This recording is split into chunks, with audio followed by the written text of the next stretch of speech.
Sargon of Akkad. Nice to meet you. Pleasure to sit down with you. So for the viewers, last week there was a viral video where Sargon of Akkad was invited to speak at King's College London. It was attacked by Antifa. It got violent.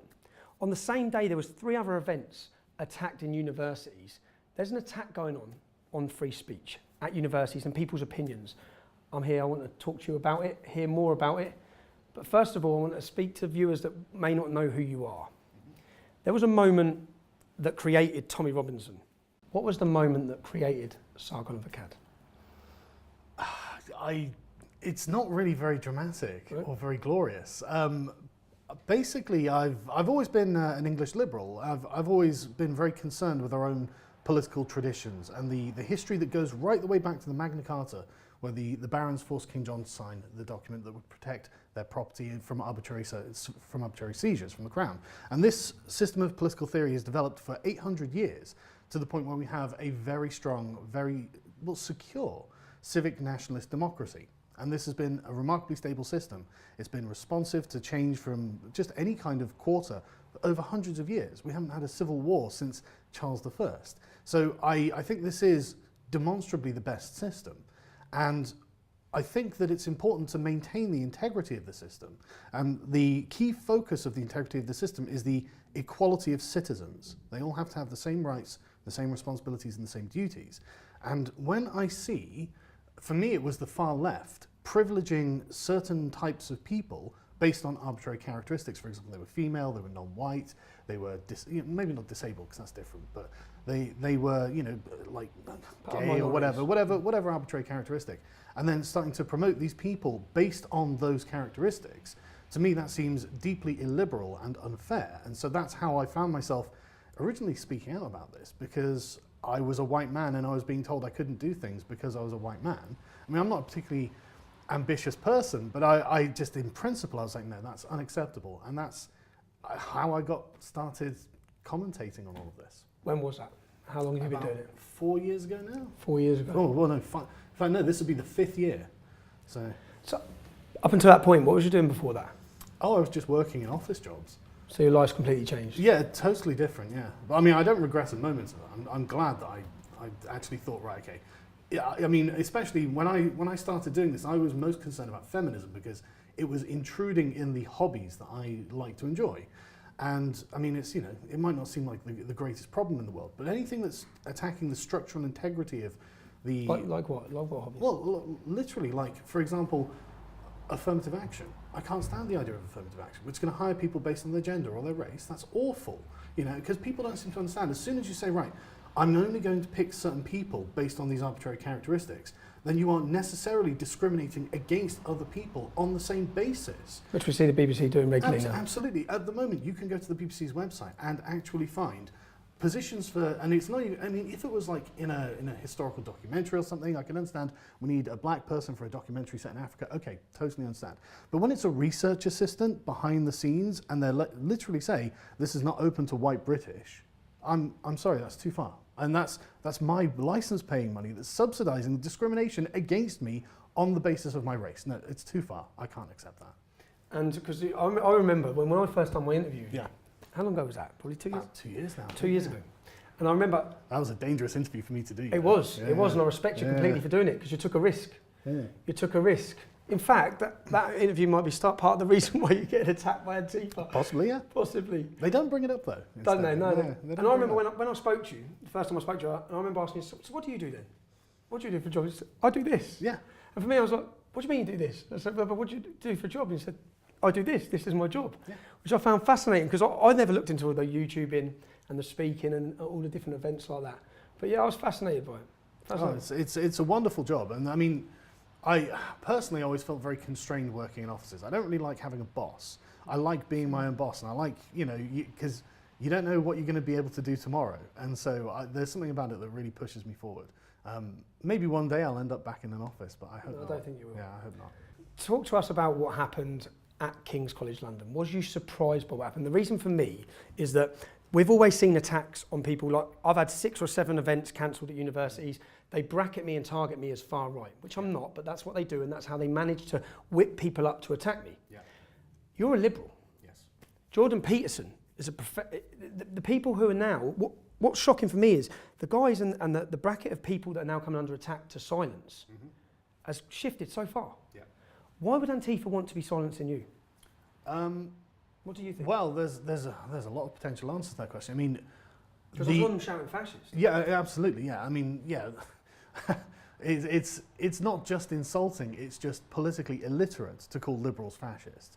But I think the problem is that Antifa are broadly made up of some variant of extremely far left Marxist, and so when you are that far left, anything to the right of Mao Zedong looks like Adolf Hitler, and so they really. I think what they do is they take a few strains of political theory. For example, like I'm in favor of the existence of a nation state, and I'm in favor of that nation state being able to control who comes in and out of their borders. Well, so is a fascist regime. That's true. These are common components that both a liberal democracy and a fascist state would also, but they would both hold that principle to be true. And so I think that's how they rationalize it in their own minds. Because these people are for no borders whatsoever. These are anarchists. Yeah. They want to get rid of the state. They want to get rid of money. They want to have... Get rid of police. Yeah, absolutely. They don't want any kind of hierarchical structures. And I think Jordan Peterson has demonstrated multiple times, humans are hierarchical creatures. No matter how... I mean, and this is something we've seen even from documentaries within like Antifa's own organization. They find themselves breaking into hierarchies just because naturally you get some people who are leaders and some people who are followers. It's just normal. And so I think that the fact that I'm not against the concept of hierarchy or borders or nations, and neither are fascists, I think that's how they rationalize it. That's the most charitable interpretation I can give. So but because you don't believe in open borders, you're fair game to be attacked? I think so, yeah. Unbelievable. Yeah, I mean, the people on the stage, there was an English liberal and a Jewish objectivist, and they broke in screaming that we were fascists and Nazis. It's ridiculous. Were they students at that university? Do you know? I believe that one of them was actually running to be a student leader of some kind at King's College London. The staff themselves, the administration of the university, there were lots of people who turned up to hear us speak who weren't students, and they refused them entry. So the only people in the room could be students, and they had a plant as well. They had about 4 or 5 people. Who had been started shouting when all the others come in with balaclavas on. Exactly. They stood up and started giving it up, and it's like, right, okay, so they must be students because they must have shown student ID to get in. So yes. I wonder what the university. If the university said what they're going to do about that. No. I've had they're not going to do anything. No, they're not going to do anything. And this is the problem. Many of the professors. Yep. That's where it's dangerous, because what they seem to want to create is no platforming for anyone other than their views, and then what we'll create, which is what you're meant to be challenged. Your ideas are supposed to be challenged at university. That's where we're meant to breed the next generation of thinkers. Yes, this is the problem, because all of these, the problem I think comes from the fact that the sort of Marxist ideologies they're following are very complex. You know, these are usually too difficult for just the average person to really, I mean, you know, some of the volumes, you look at them, they're impenetrable, they're thick, like there's like 4 volumes of Capital, you know, it's ludicrously complicated, and it's the sort of thing that requires a university education in many cases to understand. And so these people go to these universities, they get taught it by professors who are highly sympathetic to it, and they find themselves radicalizing to the point where they're running around screaming that everyone is a fascist and nobody should be given a platform. We're creating robots. That's what they look. That's what zealots. I think zealots, it's zealots. It is genuine, like almost religious fervor. It's insanity. Yeah, and they're not interested in hearing your side of the story. They already know. No debate. No, that's the one main thing with them. Which I say, anyone who criticises me, or anyone who disagrees with me like yourself, if they think your argument's weak and they think you're a fascist, come in and show that and prove that in a debate in a university, in the centre of free speech. Absolutely. I mean, but they're not up for that at all, and that's what do you think about the influence that they have and the support they have? So these groups. Well, there are definitely people who operate in these groups who are very institutionalized, and these people are happy to join the university as administrators and faculty, and then they work their way up. This is their career. They're professors or administrators in these universities, and they're very sympathetic to these ideas.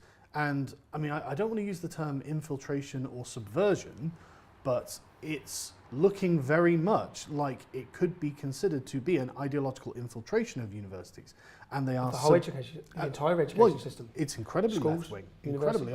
Something like 2/3 of 80% teachers. professors. 80% of professors are left.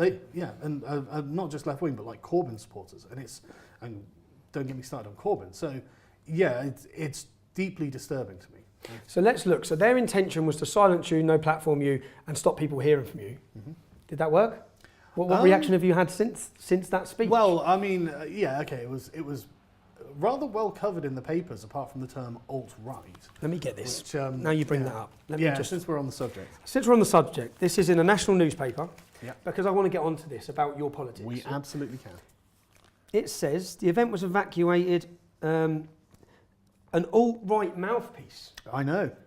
An alt-right mouthpiece. That's pretty incredible, given the last 3 months I've spent in a sort of knockdown, dragged out debate with the alt-right to explain to them why they're wrong. You've been the opposition to the alt-right, right? Yes. I had the #1 trending stream on YouTube a few weeks ago when I was debating against Richard Spencer and his idea of a white ethno-state in space. It's as ridiculous as it sounds. I'm not. He literally said this, right? Yes. He wanted a warrior aristocracy and everything. Okay. So you're going up. You're going up head to head, which is brave again. Yeah. Well, brave again to challenge these ideas. I'm not. And the thing is, there's actual repercussions to it too, because I mean, this is the repercussion. Not just that. All of my friends and family have been doxxed by people who claim that they're not alt-right, but they seem to be attacking me and not Richard Spencer. But we've been doxxed, we've been harassed. We've had addresses. Addresses. We've had my kids' schools have been messaged. They've tried. I've had to go to the local police and say, look, you're probably going to start getting reports about me from anonymous users on message boards. They're not true. They're just doing this because they're doing anything they can to hurt me. And this is a consequence of having debated the alt-right. Your children's schools, you said? Yeah. What have they done with that? They've found my stepdaughter's school and tried to go and get, let's say, he's a fascist, he's a racist, all this sort of stuff. And the irony is, these people are the ones who are the fascists and racists. They're just doing it to victimise me. I don't want to play up or anything, because I don't want to give them more credence than they deserve. But I think it's important that the public are fully aware that when someone, this isn't just happening to me because I talk about Islam. Yeah. This is happening to you because you challenge the far right, essentially. Yes, absolutely. And it's happening to you. It's insane. It's absolutely true. How has that affected? So the change in what I always want to talk to people about. 5 years ago, you're working normal jobs. Now, you've got this. Yeah. And this will never leave you now. Oh, I know. I'm well aware. Yeah, I'm well aware. How do you feel about that? About the future? Do you have a wife? Yeah, I'm married. Yeah. How's your wife feel? How's your mum and dad feel? Do they worry about it? I always ask these questions because I think about. Yeah. My mum obviously worries. My wife worries as well. My dad's very proud. So I'm happy to do what I'm doing, and I'm happy. I'm not afraid of other people's opinions. I know what I stand for, and I know what I need, and I know what I want, and I know what I'm trying to achieve. And I am the one who judges whether that's right or wrong. And I think it's right. And I think that any kind of racial discrimination by the state is wrong. I don't think they should be doing any of this sort of thing. I think that the cowardice that the mainstream shows in dealing with the alt-right is shocking, especially as the alt-right aren't unknown. Richard Spencer is a household name because he's been promoted by every far-left outlet to use him as their version of Satan. They're like, oh my God, look at evil Richard Spencer. It's like, okay, he's famous. Everyone knows who he is. Why don't you actually explain to people why he's wrong? Rather than just... Exactly. Don't just sit there calling him a racist. You've devalued that word to the point where no one cares. When a left-winger calls someone a racist, that's probably someone you need to be talking to be honest, because they're probably being unfairly maligned. So I'm so sick of the slurs and the lack of dialogue. It's got to change. It has to change. It's got to change. On the same day that your event was attacked, so was Richard Spencer's. Richard Spencer's a man you've debated for opposite ideas. Yep. What do you think about his right to free speech? Richard Spencer has as much right to speak as anyone else. And it is incumbent on us to protect his right to free speech. I mean, this is not a new argument. You can go back hundreds of years and see some of the great English philosophers who will come out and say, and point out that you don't need to defend speech that is uncontroversial. There's just no need to do it. No one's going to try and shut you down. No one's going to try and censor you. So if you say I like the sun, then okay, no one's going to come at you. But when you say something extreme or radical or controversial or inflammatory, that's the person whose speech actually does need defending, regardless of whether you agree with their ideas or not. Because the point of free speech is it has to be applied consistently. If it's not applied consistently, eventually you find yourself with a creep, because the justification to silence that person becomes the justification to silence the next person. Now you have a precedent. Which is what we're seeing now. And it's moved, it's shifted towards... I've been a free speech warrior for about 4 or 5 years now, and this is the sort of thing that, and it's not just me, there's a whole community of people online who are liberals and who are very concerned about the infringement of these rights. And we were saying right from the start, it'll begin with Richard Spencer, but it won't end with Richard Spencer. It'll end with us, and we're the people who are genuinely concerned about the integrity of the system as it stands. We don't want radical change to the liberal democracy. We want to preserve liberal democracy. But now the people who are fighting for liberal democracies are being attacked, are being censored, are being silenced, or at least they're trying. And we told everyone years ago, this is the inevitable consequence of that. And then you get people saying, well, that's just a slippery slope. And it's like, well, I would say, I might agree with you if we didn't see it proven right at every single point, and if they can come for me, they can come for you. Exactly. And that's what they don't seem to understand. Exactly. Whenever I'm silenced or someone's attacked against me, I see somebody on the left cheering and celebrating. Yep. I think if they can do this to me, they're going to do it to you. Well, and it's even worse than that, because when they do that, what they're saying is you have to care about your enemy's rights. No matter how much you hate someone, if you believe in the concept of rights, then you have to grant your enemy the same rights. Otherwise, what you're talking about is privileges. And that can be taken away from you if the opponent you're against is strong enough to do it. And as soon as they do it, no one's going to shed a tear for you, because you set the precedent that it's okay to deny people their rights if you think they're wrong. It's like, okay, but why is it wrong for them to do it then? You've got no argument. You've just undermined your own argument. And it's only because you lost the power to be able to silence them. I'd like to ask what you think of the future. So say, for example, this Sunday, Martin Sellner from Generational Identity, he was meant to be given a speech. It was cancelled after, again, the usual threats. There's already 300 years of history of free speech at Speaker's Corner in London. I think that will disappear this Sunday. That's what I think is going to happen, which is a president. What do you see for the future in Britain? I think that people have to stop pandering to the left.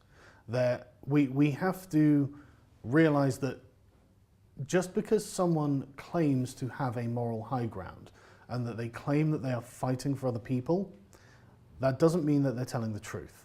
That doesn't even mean they're telling themselves the truth. Because at the end of the day, all of this is directly in their own self-interest.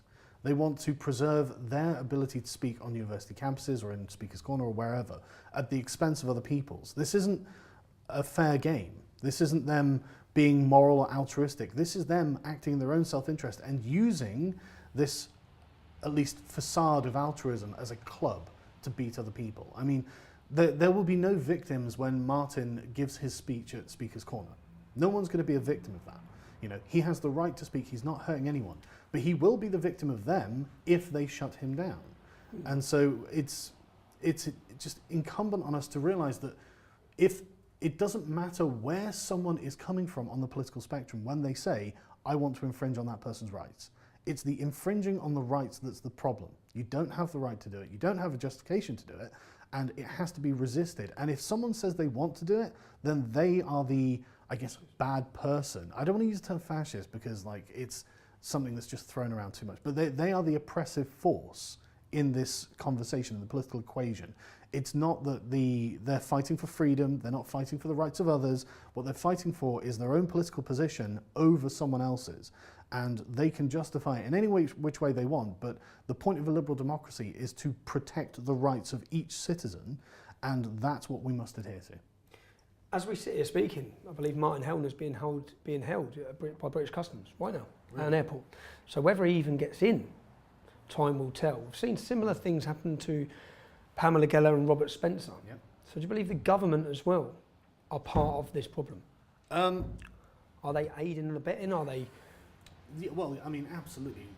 One thing that drives me crazy because the point they make that they're going to make sure there's free speech at universities. You hear them talking about pushing these guidelines. We're going to make sure everyone's allowed to but then at the same time they're stopping people at airports and resisting people. I know a young lad who, when the FLA march happened in London, he came in from Holland and they prevented him coming in because he was going to an FLA march. But yet we have Muslim preachers and hate preachers flying in from Saudi, Qatar, who promote intolerance, who promote homophobia, who promote anti-Semitism. They fly in and out every day.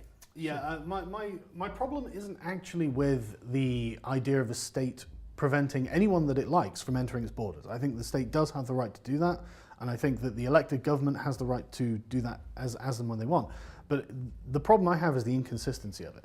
That's the problem, because you're absolutely right. I mean, some of the stuff that is coming out of the mouths of the most radical preachers, I mean, there was a gentleman in Florida who was literally saying that it was moral to execute gay people as a favour to their eternal souls rather than letting them sully themselves in life by being homosexual. It's like, really? Okay. And that's given a platform in universities, that's not shut down by Antifa or anyone else. Yeah, because that's the hypocrisy. Yeah.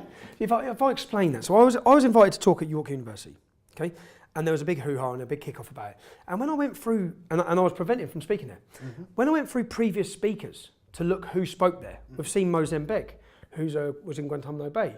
I also then saw one radical hate preacher who is on record as speaking about violence, he's pro-violence against non-Muslims, he's just a pure hate preacher. And then when I looked at what the university and the justification they gave for inviting him, there was no protests, but they said it's part of free speech to have him there, yeah? Well, it is. But then they told the student union that they weren't allowed to question him on this issue, this issue, this issue. So the students are there. So then that's not free speech, that's complete propaganda. He's being given a platform to push his narrative and his agenda, and it cannot be challenged. Well, it's a privilege. It's based on who he is and what he is and what he believes. And it's not being extended to other people. So, I mean, and this is the thing, right? I'm a free speech absolutist. I would not put any restrictions on people's ability to speak. I would actually rather them have the platform, because I'm a firm believer in the idea that sunlight is the best disinfectant. Let them spew their hate. I want people to hear it, because I think the average person, the average just regular person on the street is going to hear that and go, well, that's an awful person, that's an awful position, to which I don't agree. And I will personally speak out against it on social media with my friends, whatever. They're going to ruin their own reputations. They're going to ruin their own influence. They don't need to be shut down. And so it annoys me when, like, Richard Spencer is currently banned from almost every country in the EU. It's like, okay, I mean, I don't like that you do that. And I don't think you should do it. I personally wouldn't do it. But if you are going to do that, be consistent. You know, I mean, Richard Spencer isn't even calling for violence. You know, Richard Spencer just has ridiculous beliefs. But I mean, at the very least, he's not calling for violence. Whereas, as you say, they will let in any kind of preacher from the Middle East who will then actually call for the deaths of whoever, and nobody seems to care. It seems to be that Islam is a protected religion. In fact, it annoys me that it seems to be approaching blasphemy laws, some sort of secular blasphemy law. They are implementing them now. Well, I mean, what can you reasonably say against Islam that isn't going to get you in jail these days? Nothing, really. I think yesterday we just had Paul Golding and Jada Franson. What's your take on that? Paul Golding and Jada Franson have been imprisoned. Yeah? Yeah. They've been in prison because this is my issue with it. 5 men raped a young child in a takeaway. They were on bail for 12 months running the takeaway. Young children were still going into the takeaway. Paul Gold and Jada Franson went to find them. They posted letters and leaflets warning people of them. They shouted a few obscenities. The men have been convicted. All of them have been convicted and jailed for up to 20 years. They're in prison for that. What's your view on that? What's your take on that? My take is that the British state is deeply, deeply afraid of accusations of racism. And this is something we saw. I mean, the Rotherham case was the archetypal one. And what was the name of the doctor? Alexis J, was it, who did the report? Yeah, and she found that consistently they were just afraid of being accused of being racist. And so they would allow these terrible things to carry on because they were scared. And it's like, I don't care. Let's just assume that you are racist. We should just publicly say, right, you're all racist. Now go and arrest those people for raping children. Yeah, you're still racists. That's fine. Let's just do it. Don't worry about being called a racist. We'll still pretend that you are, but you still have an obligation to arrest these people. You know, it doesn't matter how much of a racist you are. If you catch an adult man raping a teenage girl, grooming her, giving her drugs, not letting her leave, not letting her see her parents, it doesn't matter how much of a racist you are, that's still a crime. So please do something about this, you know, but Have you seen the acceleration? So currently, 12 months ago, were you getting doxxed? Were you coming under attack? Were you being labelled? No. No, it's Not like this. It's accelerated. Yeah, I think it is coming to a head. Why do you think that is? Because political pressure always has to. Because the more people, the more that these things... Because they feel that you've got nearly a million subscribers. Yeah. People are listening to you. Yeah. Your voice carries weight. Mm-hmm. And that scares them. I think so. And the thing I think that genuinely scares them is that it's sort of centrists like myself who are now starting to say, no, look, this is beyond the pale. You know, this has just gone far too far and needs to be dealt with. You know, you can't just give these people... I mean, it's just like the Ring of Gyges. Like, it's this ancient Greek fable, a man who's given a ring of invisibility. No one can see him. And, you know, he's like, well, I'm not going to do anything wrong. And naturally, he starts becoming a horrific criminal because no one can hold him to account. And this is the same problem that we have when you give these communities what is effectively immunity from this thing. I mean, don't get me wrong, they are being punished now, but, you know, 3 or 4... Female genital mutilation, they're still not being punished. 3 or 4 years ago, this wasn't the case. And I think that encourages. If you deal with these things with a light touch, then that encourages the people doing it and emboldens them. They think, well, I'm being protected, because they are being protected, especially when the people who are speaking out about it are being punished. Are being attacked. It's ridiculous. If you could ask, if Antifa were here, and you could ask them one question, what question would you ask them? If you had one thing to say to them, the people who shut you down.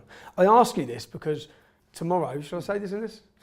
I ask you this because tomorrow there's an Antifa training event. It's a conference. They've got a fight club in it.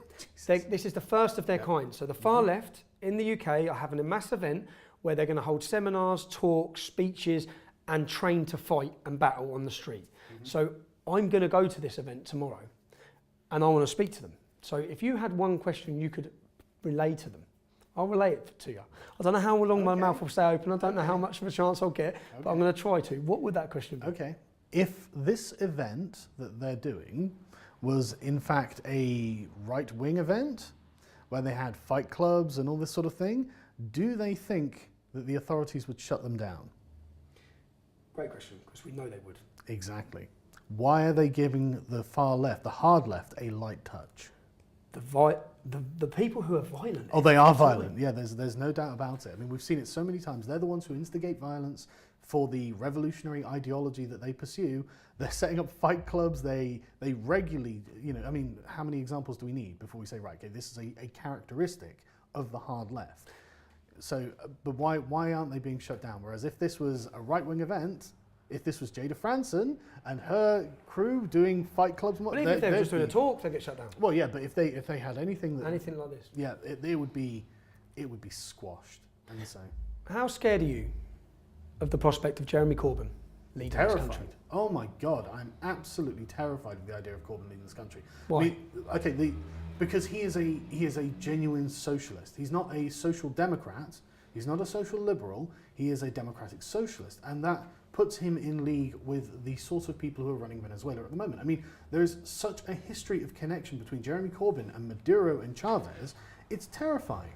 And I mean, like, Jeremy Corbyn speaks Spanish, and he phoned up Maduro does a live State of the Nation event, and I've got a video of him phoning him up and talking to him in Spanish, saying, "Well done, comrade. You know, the revolution is doing brilliantly in Venezuela." And I think anyone who knows anything about Venezuela should be able to tell you that the revolution is going pretty bloody badly there. It's, at least for the people who live there. I mean, maybe for the Socialist Party it's doing great, but you know. Which people here need to see. People here need to see that, which is why I see this as so important. Yeah. I see platforms, I see people like yourself as so important, because getting the truth, what you currently see is a massive rise in support for Jeremy Corbyn. It's crazy. From youth who know none of this. Yep. They see him as the opposition to the elite and the rich. That's what he's built up, and they've been very successful in his campaign. Yeah. I see so many people in Luton were commenting, saying Jeremy Corbyn, pro-Corbyn. I'm thinking, you mustn't have watched what I've watched. You mustn't understand what we understand. I mean, the thing with Jeremy Corbyn, I mean, you can go back through his history. There isn't a dictator or terrorist group that he hasn't sympathised with. There is not one enemy of Britain that Jeremy Corbyn hasn't been sympathetic to. But the real thing that really solidified my opinion on Corbyn, because maybe there's always an argument to be made that understanding your enemy allows you to be able to make peace with them. That's an argument you can use. And okay, fine, But I don't think that's... I think if Jeremy Corbyn makes that argument, he's hiding behind it. Because after the Grenfell tragedy, where the cladding of the tower caught fire and there were numerous deaths, Jeremy Corbyn's response was to go down there and start beating his little bird chest, saying, we need to start appropriating houses in the local area. Taking.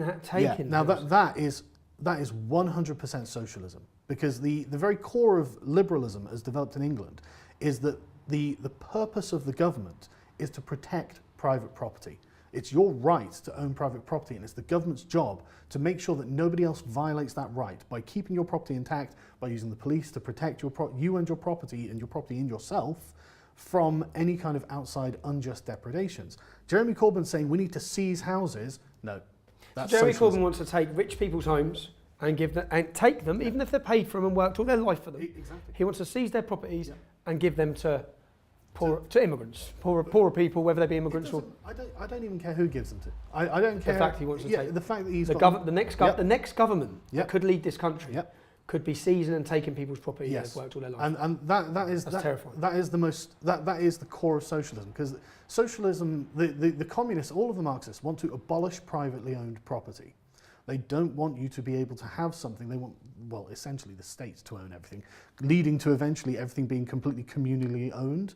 I disagree with that. I think that people should be able to work hard and earn the right to, well, not the right, earn the ability to actually own private property and have that protected by the state. So it goes counter to every liberal ideal. So if there was an election, who would you vote for? I'd have to vote May.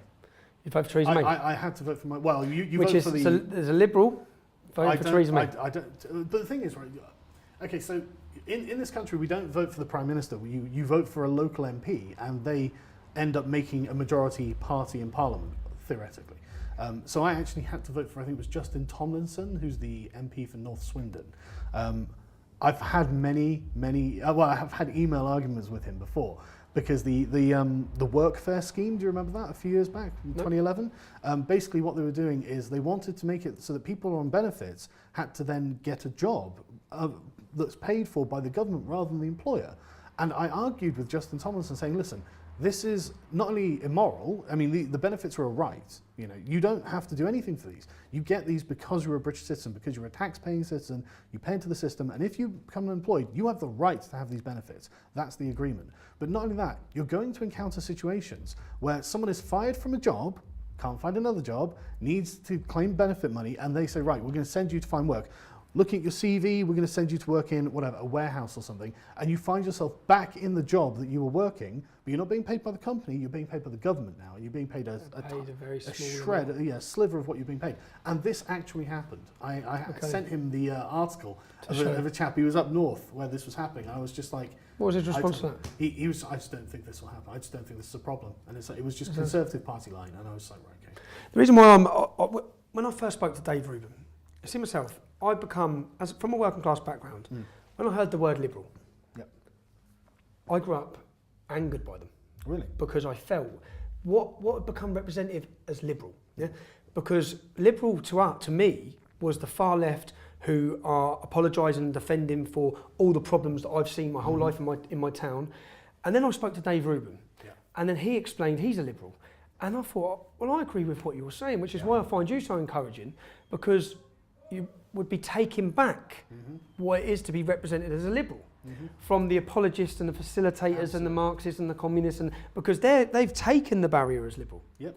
Which is why when I listen to you, I listen to you and I listen to Dave Rubin, and even the fact that I'm in group messages with lots of working class lads, and many of them are followers of yourself. Good. Which they would never have been followers of liberals, in the sense of what liberalism is. Well, the liberals today aren't liberals. They're basically socialists, and they hide behind the label liberal because, I mean, I think that the political philosophy of liberalism is eminently reputable. It's very hard to attack it on a moral ground, find an inconsistency within it to leverage it open, and so it's a great curtain to put across yourself if you are some form of Marxist or socialist or any kind of radical. You can say, oh, I'm just a left-wing liberal. It's like, no, you're not. You're against capitalism. You're against people's rights. You're against the constituent of the state at the moment. You are not a liberal. You know, liberals are free marketeers. Liberals are universalists. They want human rights for everyone. They think that these are important, and they understand why. They've got the political theory to demonstrate why these are important. And these people don't hold to that at all. They're actually progressives. And I think the problem with progressives and why they've been able to hide behind liberalism is that liberalism and progressivism have certain tenets in common, but different methodologies. So the consequence of liberalism is tolerance. I mean, we tolerate things that are different to ourselves as long as they are not being intolerant of ourselves, and that's just. That's why religious toleration and racial and ethnic toleration come from. This is where anti-racism came from. But these are a consequence of living to liberal principles and individualist principles. You treat people as the individual, and racism falls away. There's no justification for racism whatsoever. This isn't the goal of liberal principles, though. This isn't something that. Tolerance isn't the purpose of liberal principles. The purpose of liberal principles is the protection of the individual citizen. It just happens that in the goal and in the search for that, the racism, religious discrimination, things like that, they all fall away. But for progressives, tolerance is the goal. So it doesn't matter how bad something is. It doesn't matter how intolerant something is. If they have decided to categorize something as an oppressed minority, because when you view the world through a Marxist lens, you have just the oppressor and the oppressed, and it has to be that way. Even if you can't actually find any oppression in these, I hate talking to Americans about Muslims in Britain, because they're like, well, Muslims in Britain are oppressed. Oh, shut the fuck up. you must be joking. You must be joking. They're privileged, okay? But the point is they have the privilege. Yeah, which is insane. Exactly. But they can't understand that, and so yeah, there's kind of like this overlap there, but it's not for the same reasons. And so it's very easy for a progressive to say, oh, I'm just a liberal. I'm for tolerance as well. And it's like, well, of course I'm for tolerance, but not as the driving goal of what I'm trying to achieve, whereas that is the driving goal. They want to compartmentalize and basically. I think they want everything to be some kind of minority category, which is strange. But I know that sounds odd, but I think that that's ultimately their goal. So I think that's one of the reasons they're for mass immigration. I've seen too many of them who cheer at the idea of white people becoming minorities in their own country. Now, that's not something I actually care about personally, because I rather consider myself kind of aracial in that regard. I don't really care. I'm more concerned about the philosophy of it. But it's weird to want to celebrate. Yeah. To celebrate. Yeah, I would never celebrate Indians becoming a minority in India, and I wouldn't suggest opening borders so that millions of South Americans. Exactly, I would never celebrate Indian politicians opening their borders so millions of South Americans could go in. Who are you going to call racist at this point? But it's still going to have an effect on the native culture, and I think that they should have a right to enjoy their culture. And like I said, I don't care about the racial aspect, but it just seems predatory, and that's the sort of problem I have with it. It's the joy of it, and I find it deeply disturbing. Just to end, my end goal is to tackle the Islamisation of Britain. Mm-hmm. What's yours? Well, I mean, that will undoubtedly be involved in my goal. My goal is to reassert traditional British liberal values. And believe it or not, I think Jacob Rees-Mogg is actually one of the best people for this, and Farage as well. People call them conservatives, but what they are is sort of English classical liberals. And I mean, Mogg just recently had a speech in Parliament where he was expounding the virtue of free speech in much the same way I'm doing here, because he understands the philosophy behind it and the political consistency that must be upheld there.